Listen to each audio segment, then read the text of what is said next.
Hi, this is Clayton Skinner. Hi, I'm Clayton Skinner. My name is Clayton Skinner. My name is Clayton Skinner. Welcome back to Beyond the Beat. Welcome back to Beyond the Beat. Welcome to Beyond the Beat. Hello everybody, my name is Clayton Skinner and welcome to Beyond the Beat.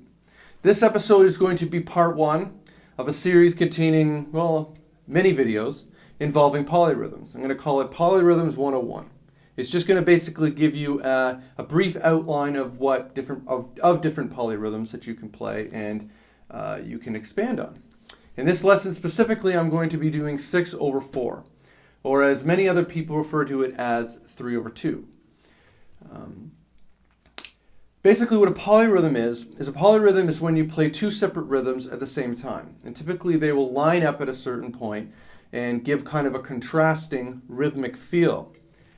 So, for example, when you say 6 against 4, you're playing 6 against 4, just like what it says.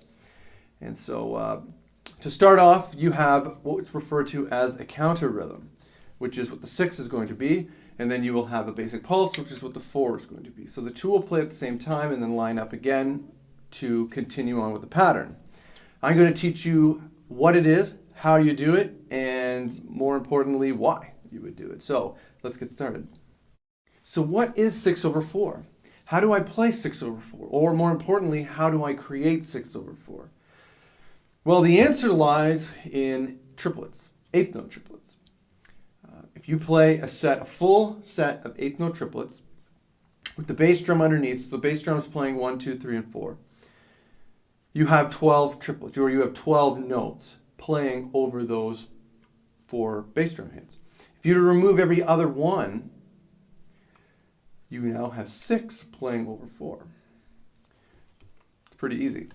So, exercise 1, I'm going to show you how to do that. This is a simple way of doing it. And basically, it involves playing the triplets, obviously, with the bass drum underneath. But what you're going to do is you're going to begin by accenting with specifically your right hand. And you'll notice the pattern. You'll notice the 6/4 pattern. Now, the next step you're going to do is you're going to actually remove your left hand. If you can just straight up remove your left hand, good, perfect. Go from there. But a good way to, if you can't do it, a good way to learn how to do it is to actually play your left leg. Your left leg doesn't make any sound when you hit it, so you can actually hear the snare and the bass drum contrasting rhythmically. Do whatever you want with it. You can single stroke it, you can do whatever you want.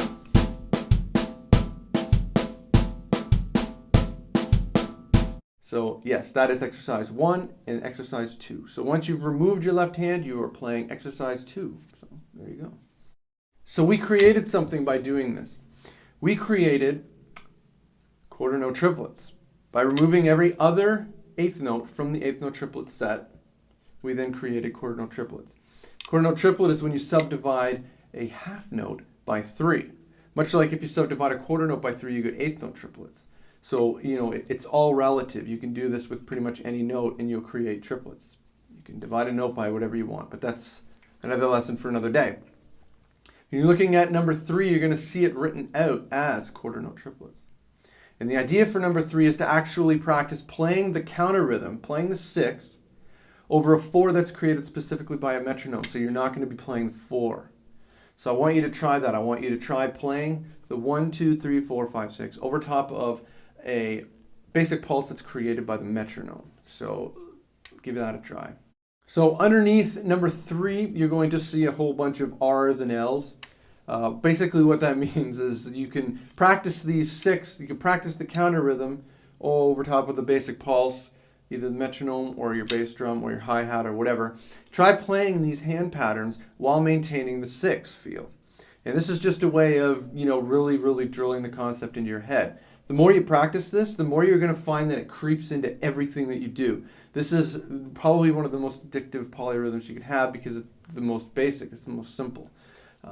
You could start with a 3/2, which is basically doing what we just did over half of a bar, and then you can create 6/4, which encompasses the entire bar. That's why I like to call it 6/4. I prefer doing it all out. Don't just do it half.